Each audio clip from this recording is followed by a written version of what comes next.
así que prácticamente voy viendo los nombres y los conocemos a todos. Así que bueno, un saludo a cada uno de ustedes. ¿Les parece, Juan, Joaquín?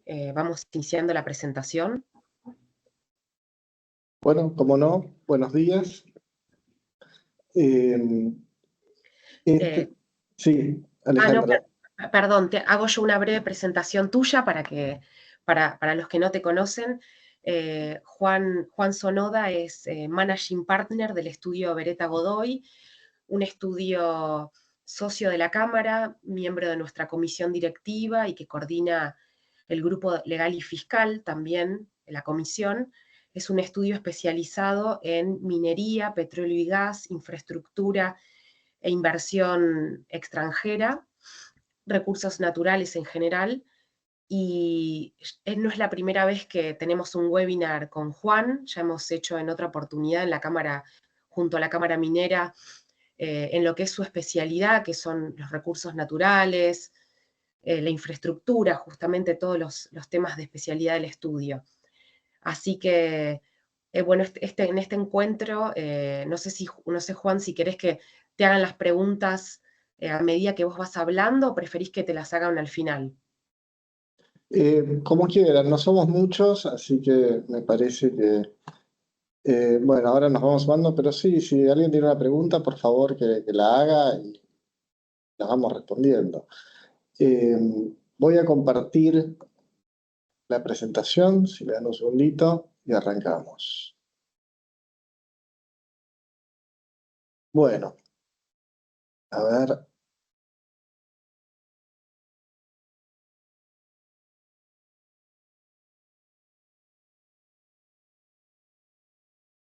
Bueno, ahí empezamos. Bueno, acá seguramente han estado siguiendo muy atentamente el trámite legislativo, han visto lo compleja que fue la sesión y probablemente por esa razón todavía no tenemos la versión oficial de lo que fue aprobado. Así que nosotros nos hemos guiado por la versión taquigráfica y un poco también por los diarios. Así que si hay algún detalle que por ahí se nos escapó, bueno, tendremos que rectificarlo después.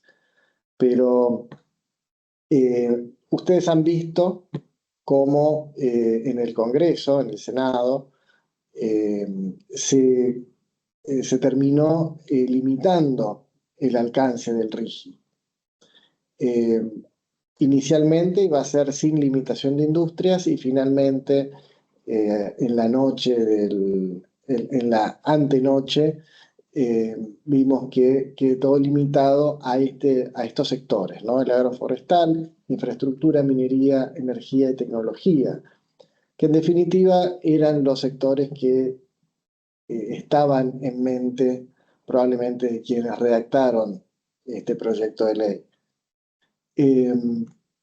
Y vamos a ver también, o ustedes han visto seguramente en el proyecto de ley, esto está igual que antes, tenemos eh, dos categorías de proyectos. Básicamente los normales, digamos, los que son a partir de 200 millones de dólares, y aquellos que son proyectos de exportación estratégica de largo plazo, que son de 1.000 millones de dólares para arriba y que tienen el objetivo de posicionar a Argentina en nuevos mercados.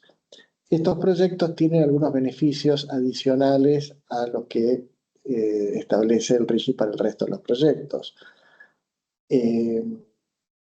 Después veremos, el tiempo dirá cuáles son estos proyectos de exportación estratégica a largo plazo, pero claramente uno de los sectores que está considerado en esto es la minería de cobre, por los montos de inversión y por el hecho de que hoy en Argentina no tenemos ninguna mina de cobre en funcionamiento. Y bueno, claramente la minería de cobre y los proyectos de cobre que están listos para salir entran dentro de esta definición.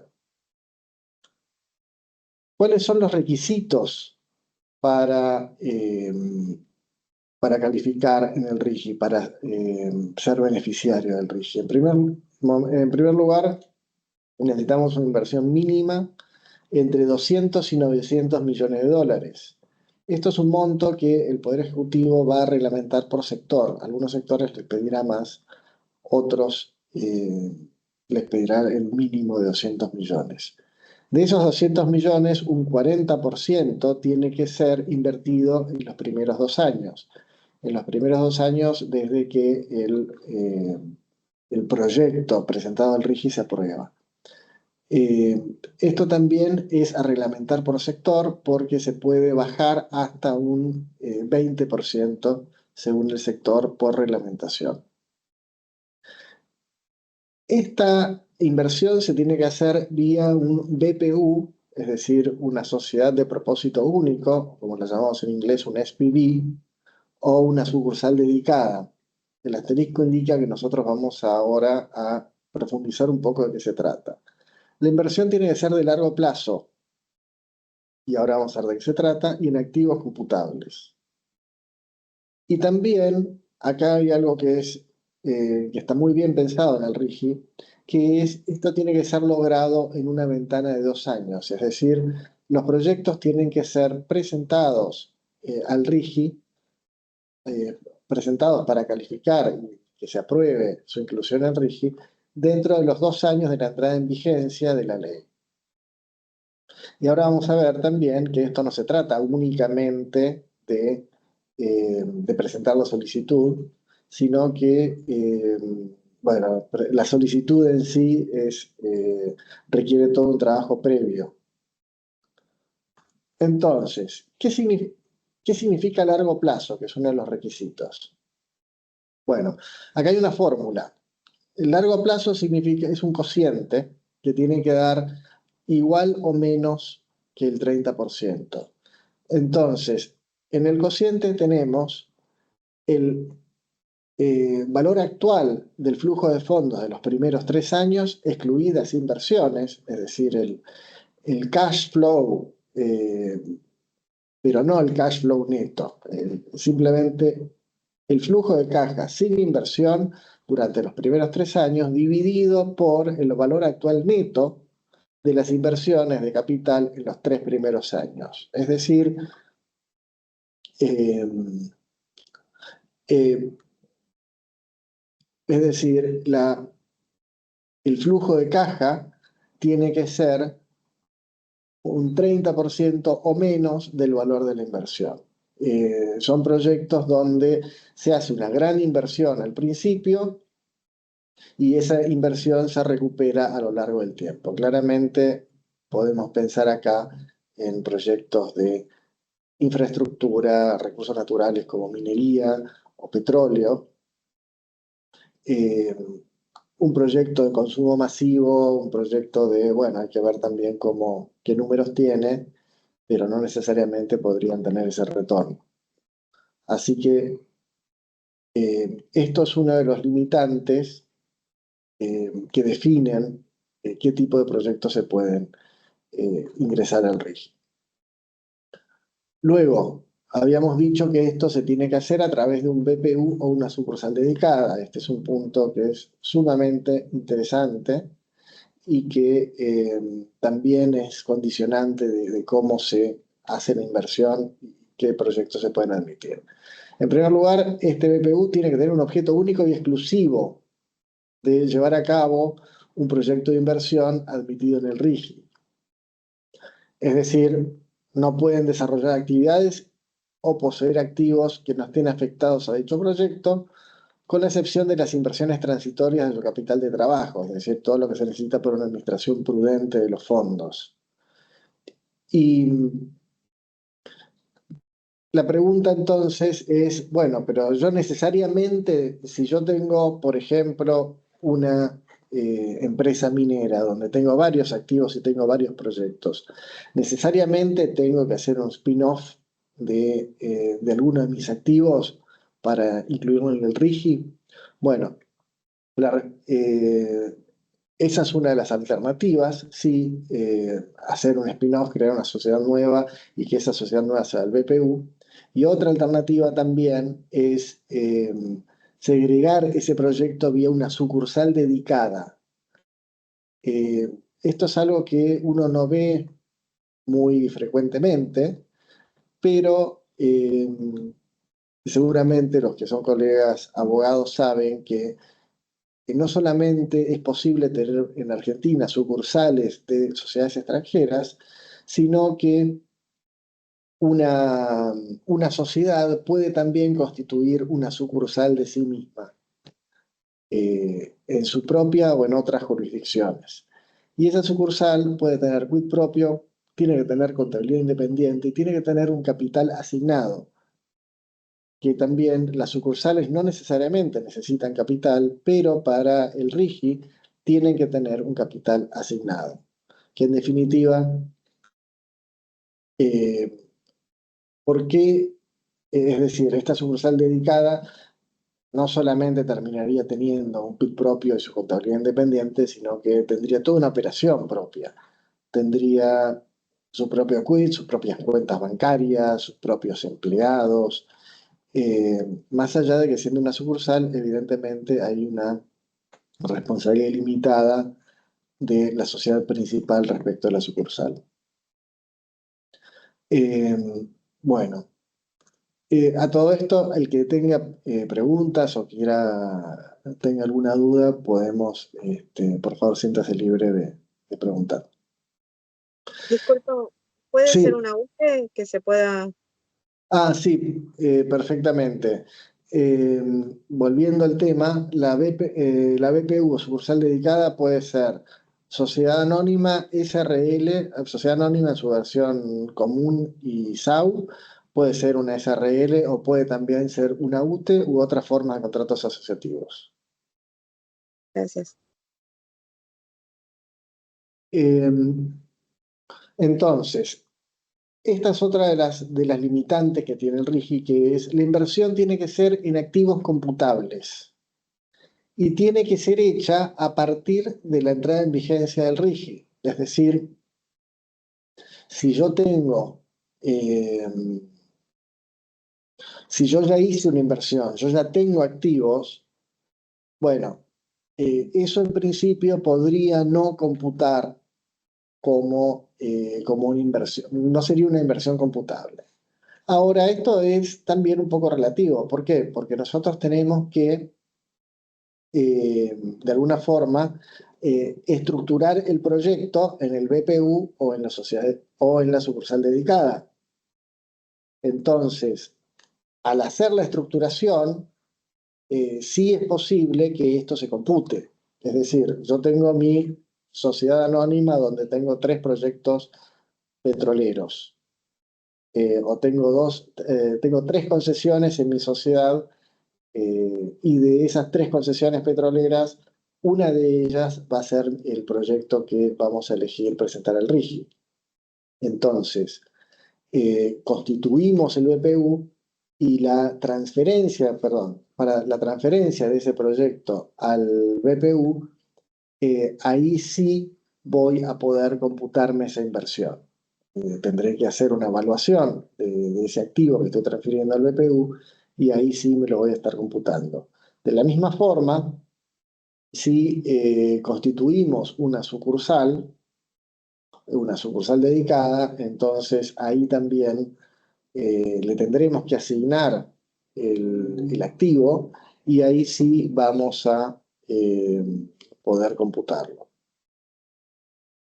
Eh, ¿Qué es la inversión en activos computables? Bueno, es la adquisición, producción, construcción y o desarrollo de activos afectados al proyecto de un BPU. Es decir, en primer lugar, puede ser el precio de comprarme el activo y además el precio o el costo de desarrollarlo.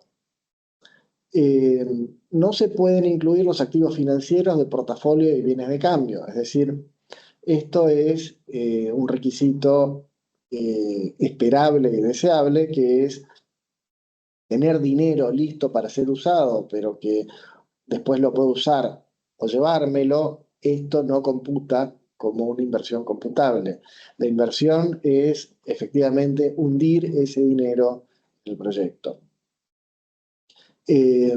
La inversión en activos computables también puede consistir en la adquisición de acciones, cuotas o participaciones en sociedades, es decir, compro una entidad que a su vez tiene los activos computables y eso se evalúa a prorrata del valor de los activos computables en esa sociedad.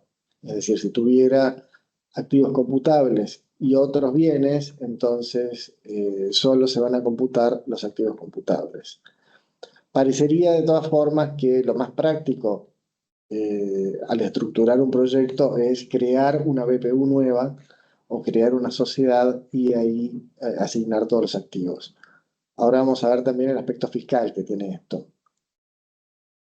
¿Por qué? Porque establecer un BPU o una sucursal dedicada y transferirle los activos, como todos sabemos, tiene un costo fiscal. O normalmente debería tener un costo fiscal. Pero lo que establece la ley bases es que para realizar las inversiones en activos computables que necesita el BPU, esto se hace libre de impuestos.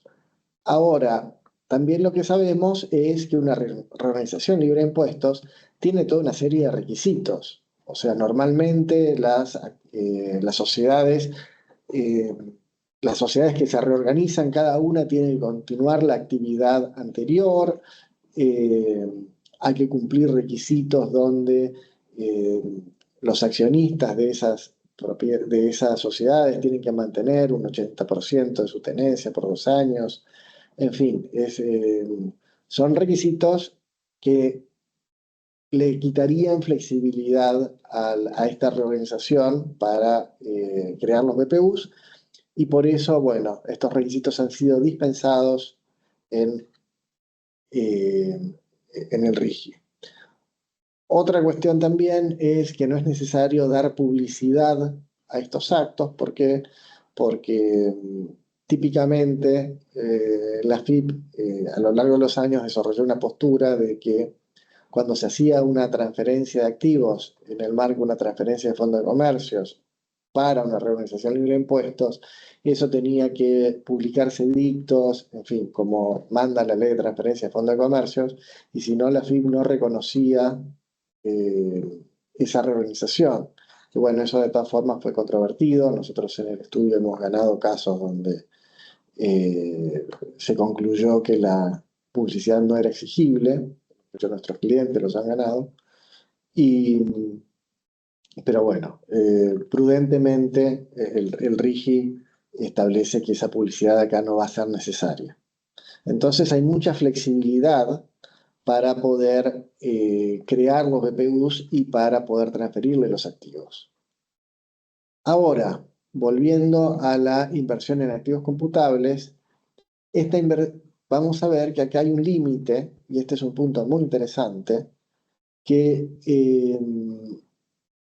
las inversiones en acciones, cuotas, participaciones sociales, propiedades inmuebles o concesiones de explotación minera, solo pueden computarse hasta el 15% del valor total de la inversión. Es decir, el 85% restante tiene que ser dinero que se invierte para desarrollar estos activos. Este 15% en alguna medida es la base a desarrollar y el 85% restante es el dinero dedicado a ese desarrollo. Lo que es interesante también es que estas inversiones pueden hacerse antes de presentar la solicitud de adhesión. Y esto es un punto práctico muy importante y ya vamos a ver por qué. En concepto, al momento en que la empresa presenta la solicitud de adhesión, necesita tener el proyecto armado. Entonces, y ya vamos a ver por qué. Entonces, para tener el proyecto armado, es necesario invertir. Y entonces, por eso el RIGI prevé que estas inversiones sean computables aún antes de presentar la solicitud de adhesión. ¿Alguna pregunta hasta ahora? ¿Algún comentario? Bueno, entonces, si no, seguimos. La solicitud de adhesión, eh, es- o sea, el pedido de adhesión al RIGI es lo que en definitiva determina o es la presentación de inicio por la cual el inversor pide eh, que su proyecto se apruebe y que tenga derecho a los beneficios que el RIGI prevé. Como vamos a ver, está legislado en detalle cómo tiene que ser esa solicitud. En primer lugar, tiene que incluir, obviamente, una descripción del proyecto, tiene que tener los datos societarios del BPU, tiene que establecer el monto de la inversión. El monto de la inversión tiene que ser en activos computables, es decir, solo se va, valga la redundancia, a computar la inversión en activos computables. Tiene que detallarse cómo se va a hacer la inversión. Es decir, en la solicitud tiene que desagregarse eh, con mucha especificidad cómo se va a invertir ese dinero. Acá lo hemos simplificado un poco para la presentación, pero esto es aún más detallado en el proyecto de ley. Entonces, se tiene que desagregar, entre otras cosas, la inversión que se va a hacer en el inicio o que se hizo ya en el inicio de la inversión, la construcción, operación, el cierre, los rubros y conceptos de inversión que se proyectan. Hay que discriminar los costos de capital, operación y qué tipos de activos se van a adquirir. Es decir, hay que discriminar la inversión en activos de capital, en insumos, y obviamente este monto tiene que ser igual o superior al monto mínimo de la inversión por sector y también considerando la inversión inicial. Bueno, hay que hacer un cronograma de la inversión, se tiene eh, que presentar el cronograma de cómo se va a ir hundiendo la inversión y obviamente discriminado por etapa. Eh, bueno, como decíamos antes, hay que detallar el monto de la inversión que se tiene que hacer en el primer y segundo año. Acá vamos a un tema muy interesante, que esto se fue agregando no estaba en el RIGI inicial de diciembre, que es la solicitud de adhesión tiene que tener una declaración jurada que donde se establezca técnicamente que el BPU no va a distorsionar el mercado local. Y esto tiene que ver con algunas de las críticas más acertadas que se han hecho al RIGI, que es para ciertas industrias, es decir, casi todas las industrias que se dedican al mercado local, el RIGI podría tener un efecto distorsivo de la competencia. Ford, por ejemplo, hizo declaraciones ante la prensa por esto. Básicamente, si entra una nueva terminal automotriz a establecerse en la Argentina y a fabricar autos en Argentina, todos los beneficios que le da el RIGI pondrían esos autos a un costo muchísimo menor del que tienen todas las otras terminales y entonces competiría desde un lugar mucho más ventajoso. Entonces, por esa razón, uno de los requisitos que tiene el RIGI es la inversión no puede distorsionar el mercado local. Luego veremos cómo esto se interpreta, pero en principio parecería que ningún proyecto destinado al mercado local podría ser apto para el RIGI. ¿Por qué? Porque, bueno, por las razones que estábamos mencionando, los beneficios son tan ventajosos que colocaría a todos sus competidores en una situación desfavorable comparativamente. Ahora, sí tiene sentido el RIGI para el mercado externo, porque en definitiva lo que ocurre es que estos beneficios colocarían a Argentina en una mejor condición competitiva y no solamente al inversor o a ese proyecto.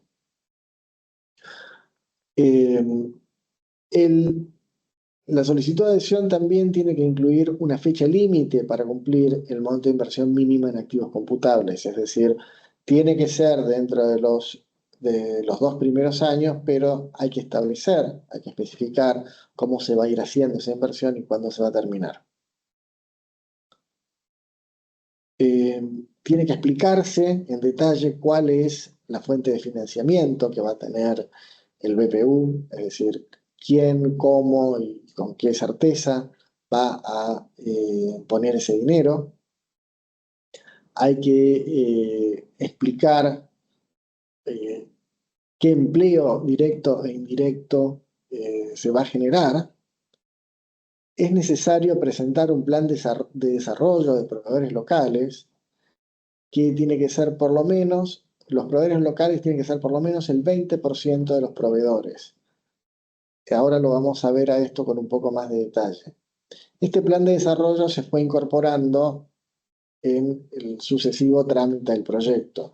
Cuando llega al Senado, esto no estaba, en el dictamen se incluye, el dictamen de senadores incluye la necesidad de hacer un plan de desarrollo para proveedores y antenoche, en el debate en el recinto, se termina incluyendo que este plan de desarrollo tiene que comprender o tiene que garantizar por lo menos un 20% de proveedores locales.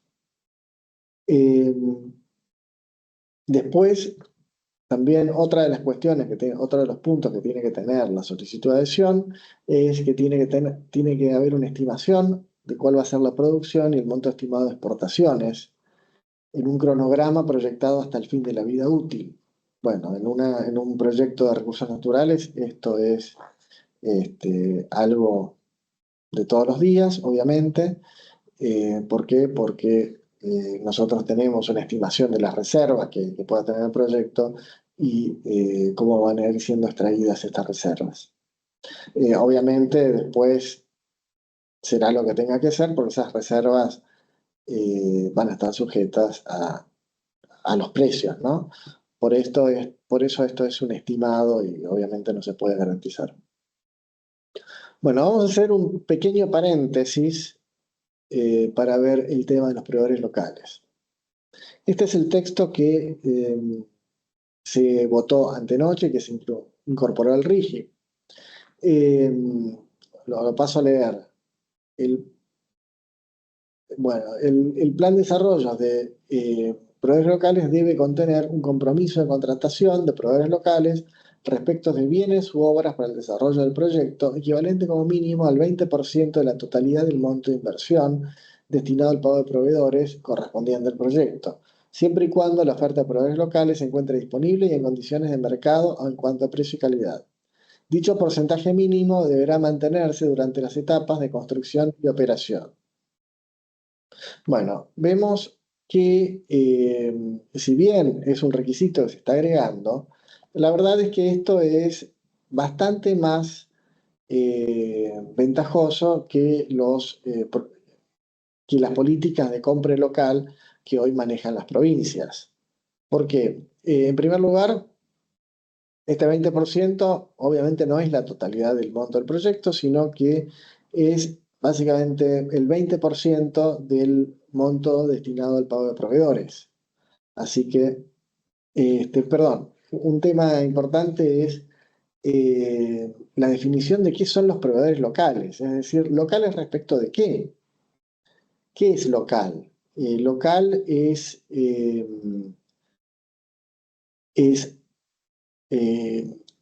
dentro de Argentina, proveedores nacionales, o locales son provinciales, o dentro del municipio. Bueno, hay un criterio de interpretación que los abogados seguimos, que es la intención del legislador. Y acá esto, todos sabemos que es algo que se ha hecho a iniciativa de las provincias. Entonces, y son las provincias las que típicamente manejan los regímenes de compra local. Así que sería razonable interpretar que por proveedores locales debemos entender proveedores locales dentro de la provincia. De todas formas, bueno, veremos la reglamentación, qué es lo que dice al respecto, ¿no?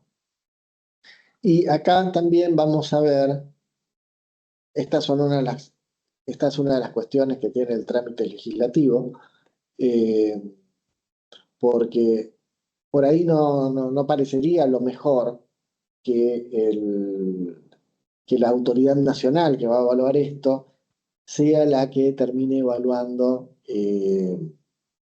cómo tienen que, si es bueno o malo el plan de proveedores locales. Por ahí lo más prudente hubiera sido establecer en el RIGI que las provincias pueden exigirle al proyecto hasta este 20%, ¿no? En vez de poner a la autoridad nacional a evaluar cómo es que la provincia o cómo es que el inversor va a favorecer o desarrollar a los proveedores locales. Pero bueno, quedó redactado así, este es el requisito. Decíamos que de todas formas es bastante más ventajoso que los regímenes de compra local que hay hoy. ¿Por qué? Porque nosotros vemos en los regímenes de compra local montos de contratación local que llegan hasta el 70% en algunas provincias. Obviamente, bueno, como decíamos, esto es destinado al pago de proveedores y no, es decir, el 20% de los proveedores o el 20% del monto de la provisión de bienes y servicios tiene que ser local. Ahora, esto es siempre y cuando esta oferta esté disponible y en condiciones de mercado, que todo aquel que se dedique a hacer proyectos de recursos naturales sabe que en muchos casos esto no es así y que hay una ardua negociación entre provincias y empresas en cuanto a la definición de qué es que el servicio se encuentra disponible, ¿no? Porque muchas veces el servicio está disponible, pero no de la calidad necesaria, y muchas veces las condiciones en las cuales se ofrecen no son condiciones de mercado porque el proveedor local se aprovecha de la protección de la provincia. Bueno, y este porcentaje mínimo se tiene que mantener durante toda la vida del proyecto. Acá dice etapas de construcción y operación, pero bueno, no vemos por qué, por ejemplo, no mantener las etapas de cierre. Seguramente la reglamentación termine aclarando estos puntos. Entonces, cerrando este paréntesis y volviendo a la solicitud de adhesión, la solicitud tiene que tener el balance comercial y flujo de divisa del proyecto para los primeros 3 años, es decir, balance comercial es balance comercial externo, importaciones y exportación. Hay que explicar la factibilidad técnica con un informe independiente. Esto es esencial. Y acá vamos a algunos conceptos que son interesantes. En primer lugar, tenemos que incluir los permisos y habilitaciones que el BPU haya obtenido y aquellos que estén pendientes. Es decir, esto es sumamente importante. ¿Por qué? Porque se presume, o mejor dicho, el requisito es que al momento que se presenta la solicitud de adhesión, el proyecto ya esté factibilizado y que ya tenga sus principales permisos y habilitaciones. Cualquiera que haya trabajado en un proyecto minero sabe lo complicado que es conseguir una guía de explotación para una mina. Lo mismo pasa con petróleo y gas, lo mismo pasa con un establecimiento industrial de gran magnitud, pero bueno, es especialmente complejo para la minería. Y todos sabemos que, salvo alguna excepción donde se pudo conseguir en unos pocos meses, normalmente una guía de explotación lleva años, mucho más de los 2 años que el RIGI exige. Y también sabemos lo mucho que lleva la factibilización de un proyecto. desde que desde que un proyecto metalífero se empieza a explorar hasta que se llega a su factibilidad, pueden pasar 10 o 20 años.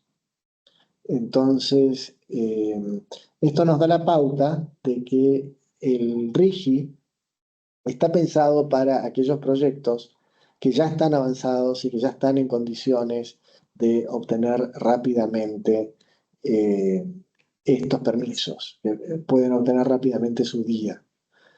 Y uno podría también cuestionarse, bueno, pero ¿por qué no fueron más amplios? ¿Por qué no dieron más tiempo?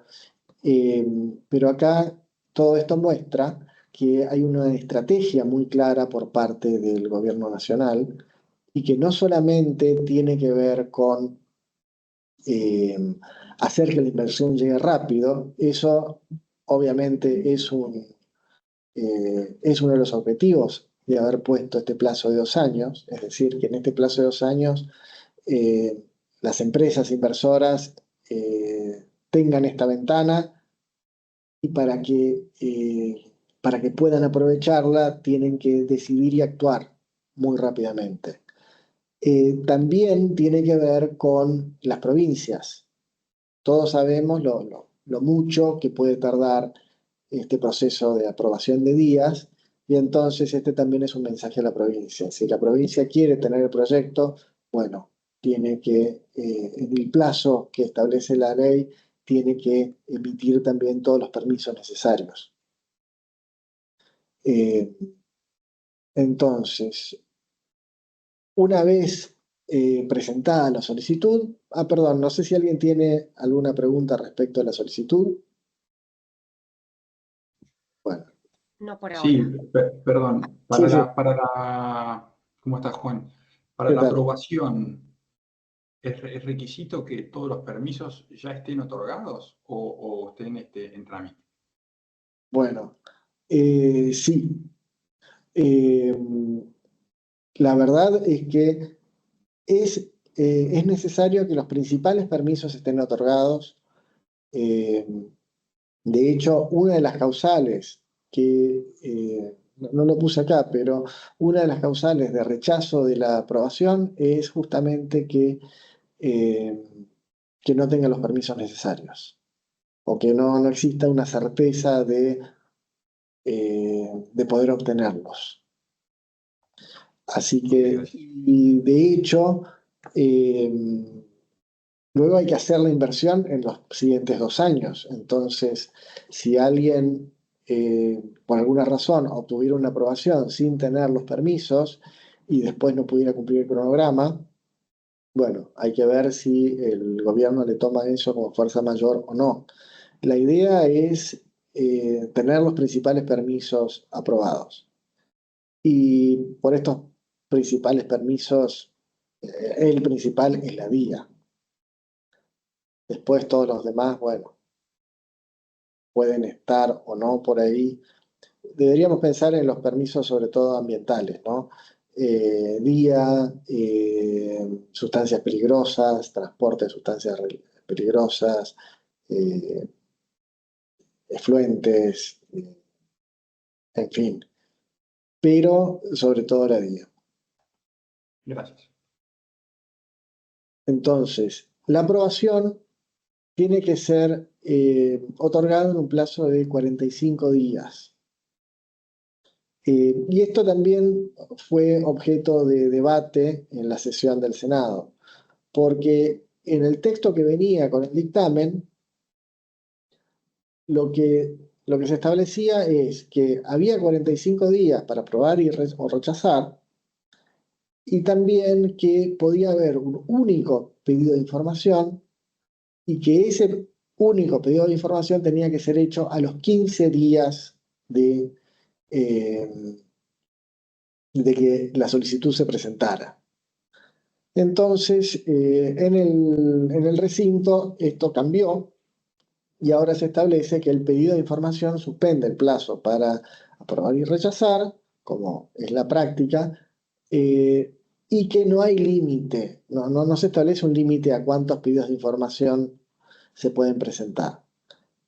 Y ahí, bueno, ya nosotros podemos imaginarnos cómo puede seguir esto, ¿no? Porque el típico ejemplo de plazo que suspende eh, el periodo de aprobación son los trámites de defensa de la competencia, los trámites de concentraciones económicas, y ya estamos acostumbrados a ver cómo la autoridad va haciendo sucesivos pedidos de información y entonces esto puede demorarse hasta 1 o 2 años contestando cosas. Esperemos que el RIGI no funcione de esta forma y desde ya la reglamentación también puede volver a incluir estas limitaciones. ¿Por qué? Porque era intención de la propia administración, del propio gobierno, y más específicamente el Poder Ejecutivo que va a reglamentar, hacer que esto sea rápido. Entonces por ahí volvemos a ver en la reglamentación algunos de estos límites temporales. Bueno, eh, la aprobación o el rechazo de la solicitud tiene que darse por causas específicas que están establecidas en la ley. En primer lugar, por no alcanzar la inversión mínima o no alcanzarla en los 2 primeros años, o aun cuando si se alcance la inversión mínima en los 2 primeros años, el resto de la inversión se termina haciendo en un plazo excesivo e injustificado.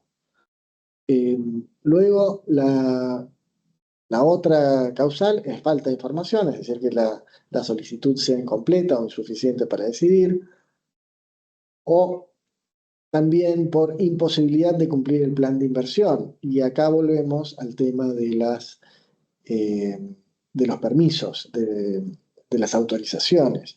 Si yo no tengo una vía aprobada o no tengo una vía muy avanzada, es decir, si yo no tengo los estudios muy avanzados para poder contar con una vía pronto, entonces perfectamente la autoridad podría decir, pero si usted no tiene, si su proyecto no tiene estas condiciones, si usted recién ahora va a empezar a ver si le dan una vía y cómo lo va a presentar, bueno, usted no va a poder cumplir el plan de inversión en el plazo que está prometiendo. Otra causal de rechazo es la distorsión del mercado interno, que habíamos hablado de esto también. Una vez aprobada la solicitud de adhesión al RIGI, es necesario constituir una garantía. El proyecto de ley no da indicaciones de cuál tiene que ser el monto de la garantía, pero bueno, se puede hacer por los mecanismos que normalmente se aceptan para tomar garantías. Y lo que es importante tener en cuenta es que esta garantía no es una garantía de que se va a hacer el proyecto. ¿Por qué? Porque el proyecto está sujeto a muchísimas vicisitudes y sería, un camino al fracaso exigirle al inversor que tenga que sí o sí completarlo y que si no lo completa tenga que devolver todos los beneficios que obtuvo. Por ejemplo, vamos a ver que uno de los beneficios son derechos de importación. Entonces, bueno, si la mina no entra en operación, tiene que pagar todos los derechos de importación que usó y que ahora no se aprovecharon. Bueno, esto no es una exigencia, la garantía únicamente es para el uso correcto de los beneficios, es decir, para que los beneficios no sean abusados. Por ejemplo, yo compro una topadora o una tolva para usar en un proyecto. Bueno, que esa tolva no vaya a otro proyecto o que no termine alquilándosela a terceros para hacer otro tipo de negocio. Tiene que estar afectada al proyecto y bueno, por esa razón, para garantizar el uso correcto de los beneficios, va a haber garantías.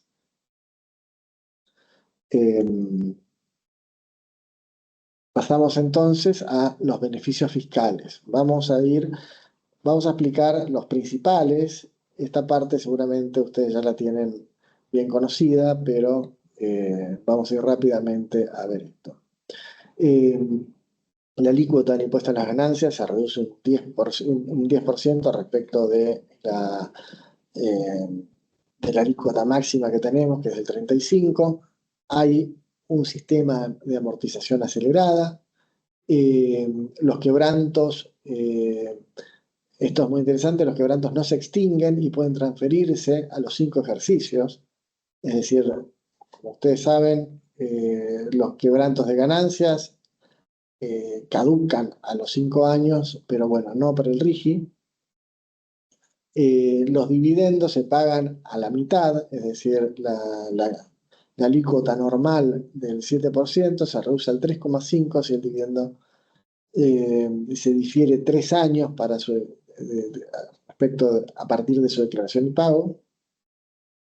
Es decir, desde que se genera la utilidad, si se espera 3 años para declarar el dividendo y pagarlo, entonces tenemos este beneficio del 50%. Después, se puede pagar IVA con certificados de crédito fiscal.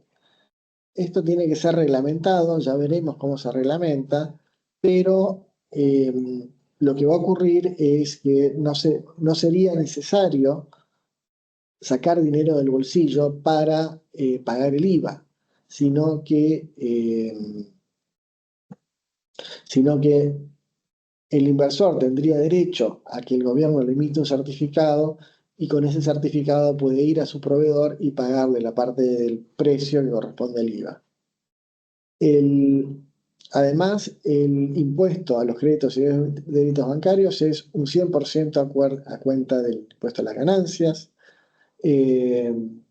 Bueno, acá pusimos derechos de portación.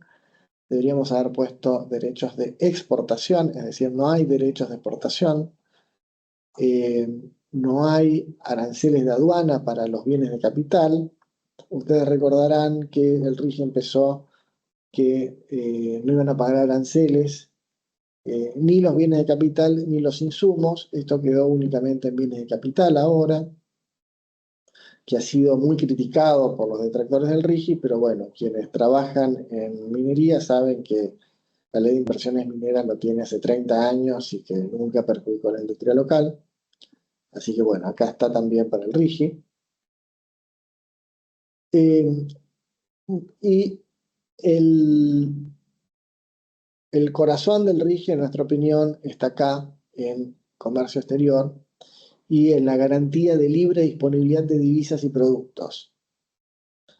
La libre disponibilidad de divisas, como saben, es que cuando se exporten los productos o las mercaderías que se produzca por el proyecto beneficiado, ese dinero que se cobra, esa divisa que se cobra, no está sujeta a ingreso y liquidación en el mercado cambiario argentino.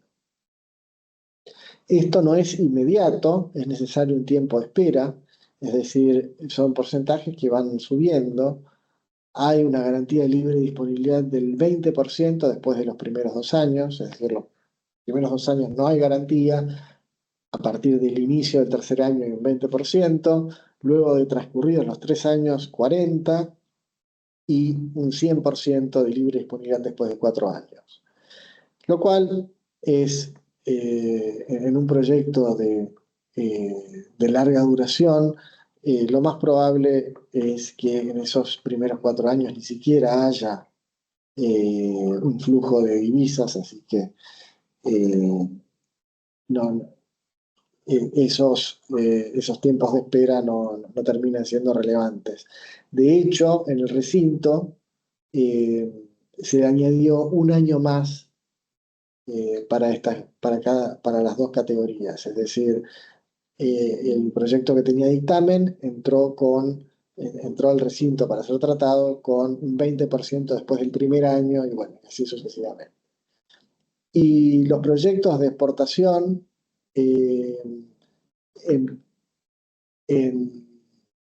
tienen estos porcentajes reducidos en un año.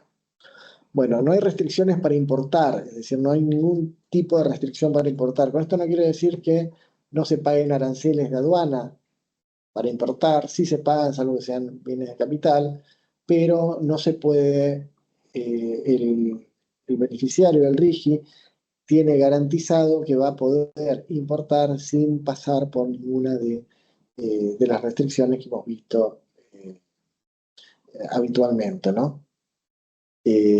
No les pueden exigir cuotas, no les pueden exigir autorizaciones previas, no les pueden exigir un compromiso de exportar un determinado monto, etc.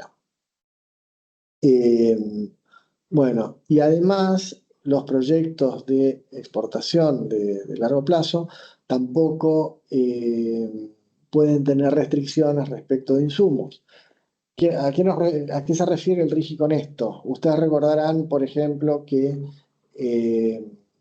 el petróleo no se podía exportar. ¿Por qué? Porque estaba destinado al mercado interno. Entonces, la exportación de petróleo estaba sujeta a que se cumpliera el suministro del mercado interno, y entonces básicamente no se podía exportar petróleo, no se podía exportar gas.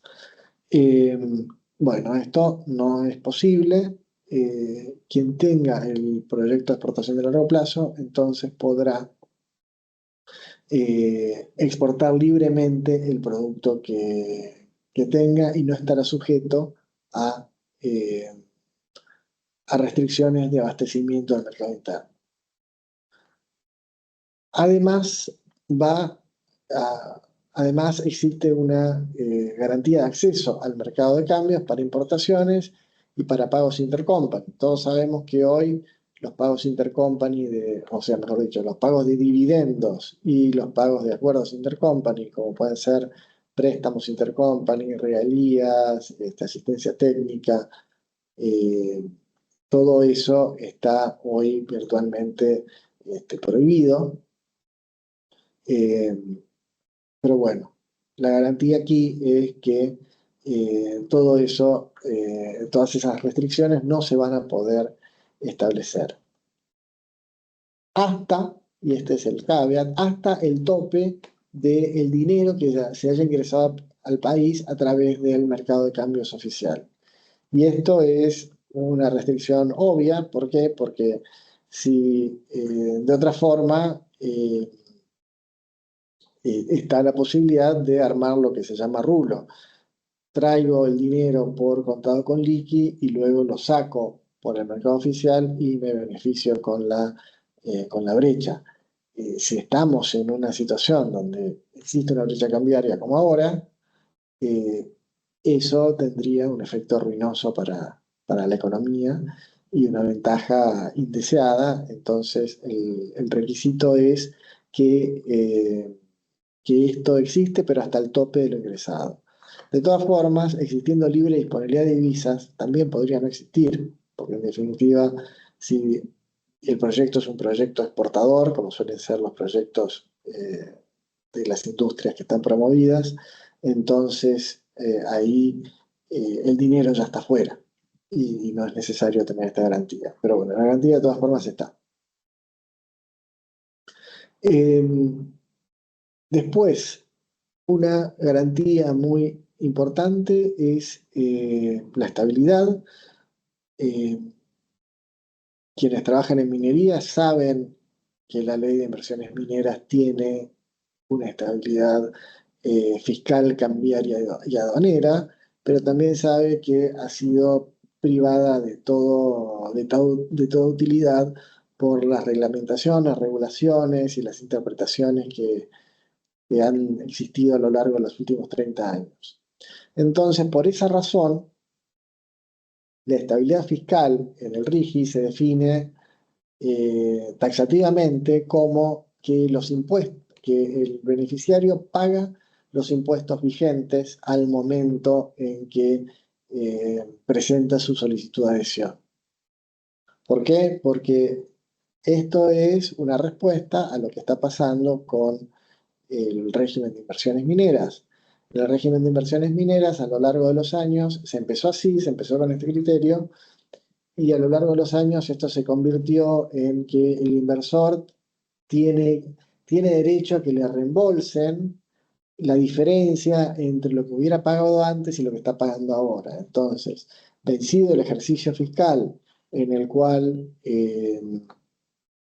sufrió esta diferencia, tiene que presentar una solicitud, tiene que demostrar que se produjo este efecto y entonces, en teoría, debería tener derecho a que le reembolsen esa diferencia. Pero bueno, como saben, ese mecanismo de reembolso tardó 20 años en ser reglamentado. Una vez que fue reglamentado, y las provincias presentaron esas solicitudes de desembolso, eh, tampoco funcionó. Y de hecho, al día de hoy no hay una sola empresa minera que haya recibido un centavo bajo el sistema de estabilidad fiscal de la Ley de Inversiones Mineras. Entonces, el RIGI prudentemente establece con mucha claridad que la estabilidad fiscal consiste en que se pagan los impuestos vigentes al momento en que se presenta la solicitud de adhesión. Los impuestos y las alícuotas, ¿no? La carga tributaria queda congelada, la carga tributaria queda congelada en ese momento. La estabilidad cambiaria es un poco más compleja de definir, pero de todas formas, teniendo la garantía de poder importar y sobre todo la libre disponibilidad en cualquier proyecto exportador, bueno, si después tiene estabilidad cambiaria no importa, lo importante es que exista esta libre disponibilidad. Y la estabilidad aduanera significa mantener las mismas tarifas. Además, los proyectos de exportación de largo plazo tienen una estabilidad regulatoria. Y acá tendremos que ver de qué se trata exactamente esta estabilidad regulatoria, porque en alguna medida, en fin, la regulación tiene que ver con adaptar también el marco normativo a las necesidades de la industria, del comercio, de la vida, del mundo. Entonces, pensar en que las regulaciones van a mantenerse incólumes durante 30 años, por ahí es un poco irreal. Tendríamos que ver cómo es que la reglamentación trata esto y qué contenido le dan a esta estabilidad regulatoria. Además, existe una disposición que dice que si una provincia o la Ciudad de Buenos Aires adhiere al RIGI, adhiere al sistema del RIGI, entonces no podrá aumentar los impuestos al BPU, que también es una forma de estabilidad. ¿Cuáles son los incumplimientos que se pueden producir? En primer lugar, no presentar información, es decir, una vez que se aprueba el RIGI, la autoridad le hará seguimiento y verificará que la inversión se haga y se mantenga y se opere según los requisitos establecidos en el RIGI. Y para eso va a haber un sistema de control. Entonces, no presentar la información necesaria o no presentar información en declaraciones juradas falsas, esto es algo sancionable. Después hay algunos aspectos que necesitan alguna autorización previa, entonces omitirlos. Es decir, por ejemplo, si yo quiero desafectar un bien del sistema del RIGI, bueno, necesito una autorización previa para hacerlo y omitir eso es sancionable. Otro incumplimiento es, como dijimos, desafectar bienes introducidos al amparo del RIGI. Otro incumplimiento también obvio es desarrollar actividades que no correspondan al objeto único del BPU. ¿Por qué? Porque los beneficios del RIGI se dan únicamente en la medida que se apliquen al proyecto que se prometió hacer. Como dijimos antes, si yo tengo una flota de topadoras y no me está resultando tenerlas en el proyecto, no podría dedicarme a alquilárselas a terceros. Si lo hiciera, tendría que pedir una autorización para hacerlo y explicar por qué necesito hacer esto en este momento o que luego las volveré a afectar, etc. Otro incumplimiento es incumplir injustificadamente los compromisos de inversión. Puede haber razones de fuerza mayor, puede haber motivos por los cuales pueda no cumplir el cronograma, pero bueno, en la medida que no exista una razón por la cual me he atrasado, entonces estaré en incumplimiento. Y después, como habíamos mencionado, hacer un goce indebido de las franquicias tributarias, aduaneras y cambiarias, que en esencia consiste en usarlas para cuestiones que no tienen que ver con el RIGI, o podría ser también falsear valores, importo un bien y declaro un valor inexacto. También hemos visto varias empresas que han sido investigadas por esto, que es, también podría ser que la administración considere que el valor de exportación es muy bajo o muy alto. Veremos, bueno, en fin, estos podrían ser ejemplos del goce indebido de estas franquicias. Ya cerca del final, el RIGI prevé un mecanismo de arbitraje. Y los tribunales que se prevén son la Corte Permanente de Arbitraje, que básicamente es el sistema de un citral, pero es un sistema que creó un citral hace unos ya 10, 12 años, para arbitrajes entre inversores y estados, o entre particulares y estados. Que no es el arbitraje de un citral clásico. Y bueno, y el CIADI que conocemos muy bien. Y esto a elección del inversor. Y con esto terminamos la presentación. No sé si alguien tiene alguna pregunta o comentario que hacer. A ver.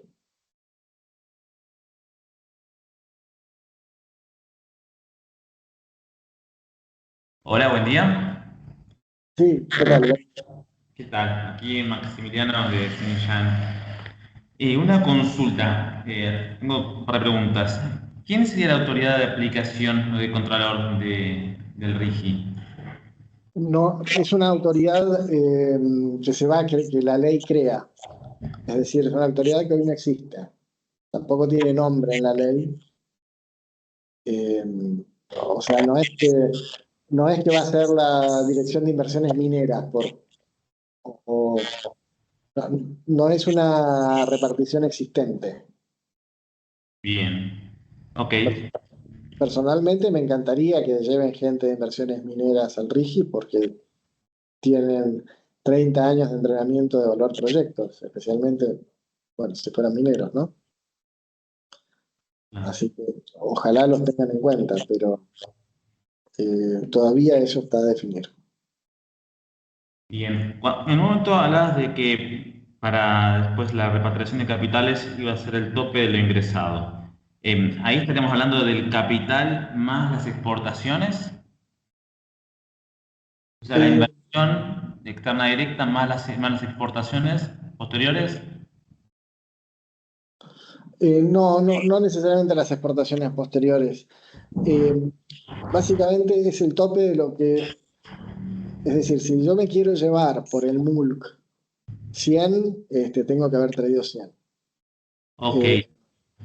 Y las exportaciones posteriores que tendrían el beneficio de poder dejar parte del porcentaje afuera, ¿cómo sería esa parte? En realidad es un porcentaje creciente de libre disponibilidad, que es, libre disponibilidad es dejar el pago de la exportación afuera. Ajá.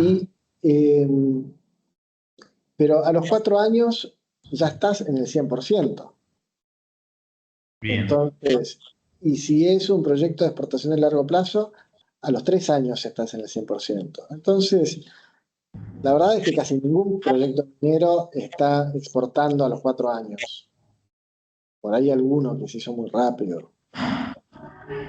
Hay un ejemplo, pero bueno, el hecho de tener libre disponibilidad realmente todos los beneficios cambiarios sean bastante superfluos.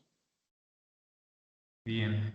Otra consultita. En el caso esto de los vehículos, de las sociedades, que hay que tener un solo quit, ¿podría ser una sociedad holding con después teniendo un par de proyectos que entre ellas suman más de 200? A ver, una sociedad holding es una sociedad que tiene otras sociedades abajo, ¿no? Que tiene sociedades operativas abajo.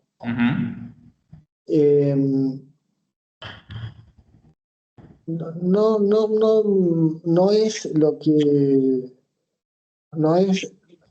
En principio te diría que no podría ser así, porque lo que vos podrías tener es una sociedad con varios proyectos en esa sociedad, ¿no? Una operativa con 4 proyectos adentro y tener 4 sucursales dedicadas, una por cada proyecto. Una sociedad holding no lo podrías manejar de esa forma. El régimen no lo dice, pero en principio tendría que ser el BPU tiene que ser, bueno, tiene que ser una sociedad argentina o una sucursal de sociedad argentina. Y a su vez puede tener eso una sucursal dedicada. Entonces, si vos tuvieras una holding, ponerle que sea una holding local, vos no podrías tener una holding que a su vez tiene una sucursal dedicada y en esa sucursal dedicada hay acciones. Lo que tendrías que tener es o una sociedad por cada proyecto o una sociedad con muchos proyectos y una sucursal dedicada para cada uno de ellos. De todas formas, esto como se necesitaría una reorganización si la empresa está armada de esta forma, ¿no? Ahora, la reorganización es libre de impuestos y con muy pocos requisitos formales, esto es perfectamente posible de armar. Es cuestión de sentarse, planificarlo y prolijarlo. O sea, entiendo, ok. Entonces, otra pregunta. ¿La aprobación de este proyecto puede ser, o sea, para entrar en el RIGI, podría ser de multiproyectos dentro? Yo sumar 200 millones de dólares o 300, lo que corresponda de acuerdo después al rubro, con varios proyectos que quizás de menor envergadura. Bueno, lo que dice el régimen es que el RIGI es para proyecto único.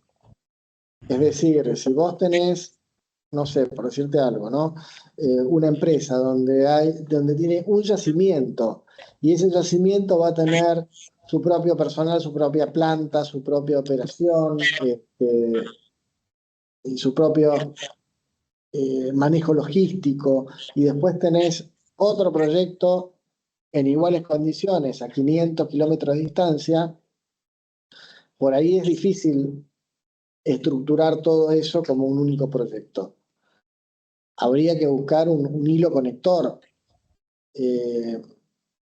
pero Claro. en definitiva, todo esto va a ser reglamentado y ya veremos cómo se reglamenta. En una de esas sí se puede armar, por ejemplo, podrías tener algunos proyectos que no estén demasiado lejos, no sé, pensando en un proyecto de petróleo, por ejemplo, o en un proyecto de litio, vos podrías tener distintos pozos que estén conectados y que vayan a una única planta de procesamiento. O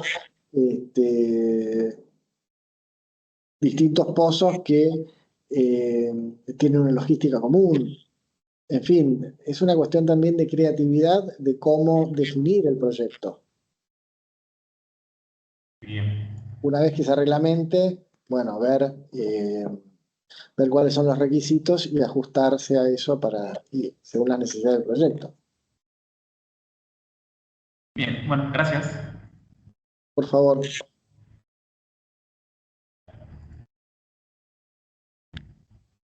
Bueno, ¿alguien tiene más preguntas? Estamos con tiempo, si necesitan.